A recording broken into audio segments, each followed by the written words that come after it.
નમસ્કાર વિદ્યાર્થી મિત્રો, અત્યારે આપણે ચેપ્ટર 5 આવક અને ખર્ચના ખ્યાલો કરી રહ્યા છીએ, જેમાં આપણે ઉત્પાદનના જે ખર્ચાઓ હોય, કોઈ પણ વસ્તુ હોય એનું ઉત્પાદન કરવું હોય તો એ ઉત્પાદન કરતી વખતે કયા કયા ખર્ચાઓ હોય એનું વર્ગીકરણ એટલે કે ઉત્પાદન ખર્ચનું વર્ગીકરણ કરી રહ્યા છીએ, જેમાં આપણે સ્થિર ખર્ચ, અસ્થિર ખર્ચ અને કુલ ખર્ચ વિશે સમજૂતી મેળવી। હવે પછીનો જે નેક્સ્ટ ખર્ચ છે એ છે સરેરાશ ખર્ચ। સરેરાશ ખર્ચ કોને કહેવાય? તો અહીંયા આપણને અર્થ આપેલો છે કે સરેરાશ ખર્ચને સરેરાશ કુલ ખર્ચ તરીકે પણ ઓળખવામાં આવે છે। સરેરાશ ખર્ચ એ એકમ દીઠ ખર્ચ છે। સરેરાશ ખર્ચ કેવો ખર્ચ છે? એકમ દીઠ। કોઈ પણ વસ્તુ છે એનું જે પ્રમાણે ઉત્પાદન કરે એટલે એક એક વસ્તુને ધ્યાનમાં લેવામાં આવે છે, એટલા માટે એકમ દીઠ કીધું। કુલ ખર્ચને ઉત્પાદનના એકમોથી ભાગીને સરેરાશ ખર્ચ મેળવવામાં આવે છે। જે કુલ ખર્ચ મળે, કુલ ખર્ચ કેવી રીતના મળે? તો સ્થિર ખર્ચ અને અસ્થિર ખર્ચનો સરવાળો એટલે કુલ ખર્ચ। તો જે કુલ ખર્ચ મળે એ કુલ ખર્ચને ઉત્પાદનના જે એકમો છે એટલે કે જેટલા એકમોનું ઉત્પાદન કર્યું છે 10, 15, 20, 25 કોઈ પણ ફેક્ટરી હોય જેટલા એકમનું ઉત્પાદન કરે છે તો ઉત્પાદનના એટલા એકમો વડે ભાગવામાં આવે અને જે ખર્ચ મળે એને શું કહેવાય? સરેરાશ ખર્ચ કહેવાય। પરંતુ કુલ ખર્ચ એ કુલ સ્થિર ખર્ચ અને કુલ અસ્થિર ખર્ચનો સરવાળો છે, તેથી કુલ સ્થિર ખર્ચ પ્લસ કુલ અસ્થિર ખર્ચને ઉત્પાદન એકમો વડે ભાગવાથી સરેરાશ ખર્ચ પ્રાપ્ત થાય છે। તમે કુલ ખર્ચ કહો તોય ભલે, અથવા તો કુલ ખર્ચ છે એ શું છે? એ સ્થિર ખર્ચ અને અસ્થિર ખર્ચનો સરવાળો છે, તો એ બેયનો પ્લસ કરીને તમે રજૂ કરો તો પણ ચાલે। આપણે એ વસ્તુ છે એ એક્ઝામ્પલ દ્વારા સમજીએ। જો અહીંયા આપણને સૂત્ર આપેલું છે કે સરેરાશ ખર્ચ ઇઝ ઇક્વલ ટુ કુલ ખર્ચ એને ભાગ્યા ઉત્પાદનના કુલ એકમો। હવે કુલ ખર્ચ કેવી રીતના મળે? આપણે જ્યારે કુલ ખર્ચ કર્યું ત્યારે આપણને કુલ ખર્ચ કેવી રીતના મળ્યો હતો? તો સ્થિર ખર્ચ અને અસ્થિર ખર્ચનો ટોટલ એટલે કુલ ખર્ચ। તો અથવામાં આપણને આપેલું છે કે સરેરાશ ખર્ચ ઇઝ ઇક્વલ ટુ સ્થિર ખર્ચ પ્લસ અસ્થિર ખર્ચ એને ભાગ્યા કુલ ઉત્પાદનના એકમો। હવે એને શોર્ટમાં કેવી રીતના રજૂ કર્યું? એસી ઇઝ ઇક્વલ ટુ ટીસી નીચે ટીપી, જેમાં એસી ઇઝ ઇક્વલ ટુ સરેરાશ ખર્ચ એટલે કે એવરેજ કોસ્ટ, ટીસી એટલે કુલ ખર્ચ એટલે કે ટોટલ કોસ્ટ, અને ટીપી એટલે કે કુલ ઉત્પાદનનું પ્રમાણ, ટોટલ પ્રોડક્શન, ઉત્પાદન એટલે પ્રોડક્શન।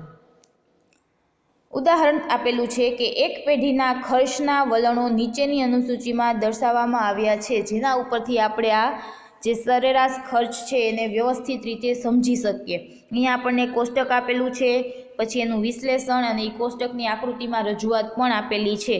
કોષ્ટકમાં આપણને શું આપેલું છે? ઉત્પાદનના એકમો આપેલા છે, કુલ ખર્ચ આપેલું છે અને સરેરાશ ખર્ચ રૂપિયામાં આપેલું છે। ઉત્પાદનના એકમોનું પ્રમાણ 1, 2, 3, 4, 5, 6, 7। કુલ ખર્ચ છે એ શું છે? 9, 16, 21, 28, 40, 54 અને 70। સરેરાશ ખર્ચ 9, 8, 7, 7, 8, 9, 10। હવે એ કેવી રીતના આવ્યા 9, 8, 7, 7, 8 એ બધું? તો એને શું કર્યું? ભાગ્યા છે। કુલ ખર્ચને એકમો વડે ભાગવામાં આવ્યો છે। જે 9 છે, 9ને તમે 1 વડે ભાગો તો શું આવે? 9 જ આવે। પછી 16ને 2 વડે ભાગો એટલે આપણને 8 મળે, 8 દુ 16। પછી 21ને 3 વડે ભાગો એટલે આપણને 7 મળે, 7 તરી 21। 28ને 4 વડે ભાગો એટલે આપણને 7 મળે। તો એવી રીતના કુલ ખર્ચને ઉત્પાદનના એકમો વડે ભાગ્યા એટલે આપણને સરેરાશ ખર્ચ છે અહીંયા મળેલો છે। હવે એમાં વિશ્લેષણમાં શું કીધું કે જેમ જેમ ઉત્પાદનનું પ્રમાણ વધતું જાય છે, એકમોમાં દર વખતે 1, 2, 3, 4 એટલે એકમોમાં દર વખતે એક એકમનો વધારો થાય છે, તેમ તેમ કુલ ખર્ચ વધતું જાય છે। જેમ ઉત્પાદન વધે એમ કુલ ખર્ચ પણ વધે, પરંતુ શરૂઆતમાં સરેરાશ ખર્ચ ઘટે છે। હવે શરૂઆતમાં આપણે જો સરેરાશ ખર્ચ છે 9 પછી 8 થયા, પછી 7, 7 એટલે શરૂઆતમાં સરેરાશ ખર્ચ છે એ શું છે? ઘટે છે। પછી સ્થિર થાય 7, 7 એટલે એ સ્થિર થયું અને ત્યારબાદ વધવાનું વલણ ધરાવે છે। ખર્ચના આ વલણોને આધારે આકૃતિ દોરવામાં આવે તો તે નીચે મુજબની પ્રાપ્ત થાય। પહેલાં છે એ ખર્ચમાં 9માંથી 8 એટલે ઘટાડો થયો, પછી 8માંથી 7 એટલે ઘટાડો થયો, પછી 7 ને 7 જ રહ્યું એટલે એ સ્થિર થયું, વળી 7ના 8 થયા એટલે વધારો થયો। તો આ જે વલણ છે એને આકૃતિમાં રજૂ કરવામાં આવેલું છે. અહીંયા આકૃતિમાં એક્સ ધરી ઉપર ઉત્પાદનનું પ્રમાણ આપેલું છે, વાય ધરી ઉપર સરેરાશ ખર્ચ રૂપિયામાં આપેલો છે. પછી એ બધા બિંદુઓ છે એ કોષ્ટક દ્વારા રજૂ કરવામાં આવેલા છે કે જ્યારે ઉત્પાદનના એકમો 1 હોય ત્યારે સ્થિર ખર્ચ છે એ શું છે, તો એ 9 છે, તો એ બિંદુ દર્શાવે છે. પછી 8 મળ્યા એટલે બી બિંદુ, પછી 7 મળ્યા એટલે સી બિંદુ, પછી વળી 7 મળ્યા એટલે ડી બિંદુ, વળી ઈ એફ, એટલે એ જે રેખા છે એ આપણને એના દ્વારા મળેલી છે. ABCD બિંદુઓને જોઈન્ટ કરતાં આપણને સરેરાશ ખર્ચની રેખા એસી પ્રાપ્ત થઈ. હવે એનું વિશ્લેષણ આપેલું છે કે આકૃતિમાં OX ધરી ઉપર ઉત્પાદન અને OY ધરી પર ખર્ચ દર્શાવવામાં આવેલ છે. શરૂઆતમાં ઉત્પાદન વધતા સરેરાશ ખર્ચ ઘટે છે. અમુક ઉત્પાદન પછી સરેરાશ સ્થિર ખર્ચ ઘટવાની સરખામણીમાં સરેરાશ સ્થિર ખર્ચનો વધારો વધી જાય છે. ત્યારે કુલ ખર્ચ વધે છે અને સરેરાશ ખર્ચની રેખા યુ આકારની બને છે. આપણે જો આકાર છે એ કેવો દેખાય છે, યુ જેવો. એક્ઝેક્ટ યુ ન થાય પણ યુ શેપ જેવો થાય. ટૂંકમાં શરૂઆતમાં સરેરાશ ખર્ચ ઘટે છે, કોઈ એક ઉત્પાદનને લઘુત્તમ બને છે અને ત્યારબાદ વધે છે. માટે સરેરાશ ખર્ચની રેખા યુ આકાર ધારણ કરે છે. આ તમને MCQમાં પૂછાઈ શકે કે સરેરાશ ખર્ચની રેખા કયો આકાર ધારણ કરે છે, યુ આકાર. અહીંયા સરેરાશ ખર્ચ પૂરો થયો. હવે પછી છે સીમાંત ખર્ચ. સીમાંત ખર્ચ કોને કહેવાય? એનો અર્થ આપેલો છે કે આપણે જાણીએ છીએ કે ઉત્પાદન વધારવામાં આવતા ખર્ચમાં પણ વધારો થાય છે. તમે જેમ જેમ એકમોમાં ઉત્પાદનમાં વધારો કરો, આજે તમે 10 એકમનું ઉત્પાદન કરતા હોય તો એનો જે ખર્ચો થતો હોય એ જ ખર્ચો તમે આવતીકાલે 11 એકમ અને 12 એકમ કરો તો ખર્ચમાં શું થાય, વધારો થાય. આપણને એમ થાય એક એકમનો વધારો થાય તો પણ ખર્ચ છે એ વધી જાય, કેમ કે એક એકમ બનાવવા માટે કાચા માલની જરૂર પડે, વીજળી, પાણી, બધી જ વસ્તુ કે જે ઉત્પાદન પ્રક્રિયામાં સામેલ હોય એ બધી જ વસ્તુની જરૂર પડે. પછી જે શ્રમિકો હોય એ પણ એક વસ્તુનું ઉત્પાદન કરવા માટે એનું વેતન છે એ વસૂલ કરે, તો બધા જ ખર્ચાઓ છે એ વધી જાય. કુલ ઉત્પાદનમાં એક એકમનો વધારો અથવા તો એક એકમનો ઘટાડો થવાથી કુલ ઉત્પાદન ખર્ચમાં જે ફેરફાર થાય તેને શું કહેવાય, સીમાંત ખર્ચ કહેવાય.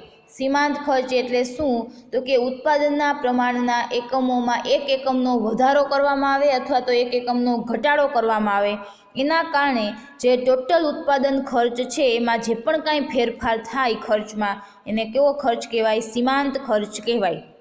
ટૂંકમાં વધારાનું એક એકમ ઉત્પન્ન કરવાથી કુલ ખર્ચમાં થતો ફેરફાર એ સીમાંત ખર્ચ છે. સૂત્ર અને ઉદાહરણ આપેલું છે. આપણે n એકમોના ઉત્પાદન ખર્ચ અને n-1 એકમોના ઉત્પાદન ખર્ચના તફાવત દ્વારા સીમાંત ખર્ચ MC મેળવવા સંજ્ઞાની રીતે નીચે મુજબ સૂત્ર દર્શાવી શકીએ. હવે આપણને MC શોધવા માટેનું અહીંયા સૂત્ર આપેલું છે અને એ સરસ મજાનું આપણને એક્ઝામ્પલ આપીને સમજાવ્યું છે. MCN = TCN માઇનસ TC કૌંસમાં n-1. n અને n-1 એકમો આપેલા છે. n છે એ શું છે, એકમોની સંખ્યા છે. MCN છે એ n એકમોનો સીમાંત ખર્ચ છે. TCN છે એ શું છે, n એકમોનો કુલ ખર્ચ છે. અને TC n-1 એટલે એ શું છે, એકમોનો કુલ ખર્ચ છે. હવે સૂત્રમાં n-માં આપણે 3 મૂકવાના છે. nની જગ્યાએ 3નું મૂલ્ય મૂકીએ તો શું આવે, તો MCN nની જગ્યાએ આપણે 3 મૂકવાના છે એટલે MC3 = TC3 માઇનસ TC3-1 એટલે TC3 - TC2, જ્યાં TC3 = 21 અને TC2 = 16. તેથી MC3 = 21 - 16 = 5 છે એ શું થયો, સીમાંત ખર્ચ થયો. શું થયો, સીમાંત ખર્ચ.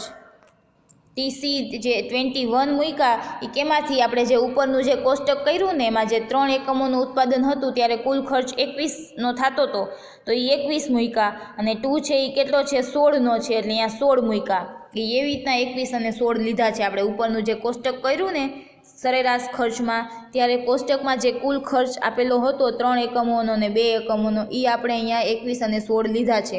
એટલે સીમાંત ખર્ચ કેટલો થયો?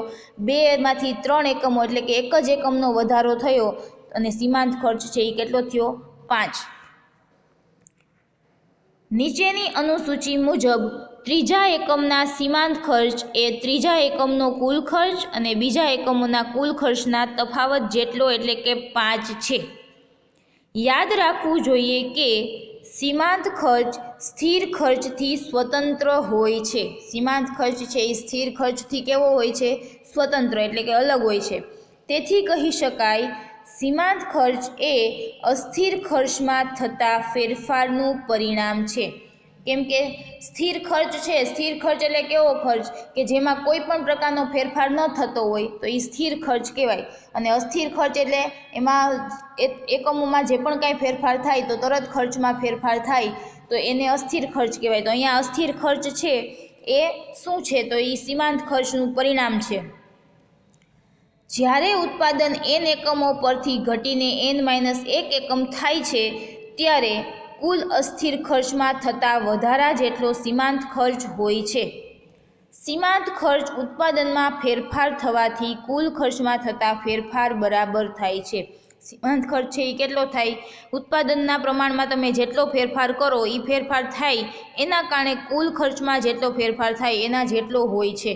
અહીંયા અનુસૂચિ આપેલી છે, ઉત્પાદનના એકમોનું પ્રમાણ આપેલું છે, કુલ ખર્ચ આપેલો છે અને સીમાંત ખર્ચ આપેલો છે.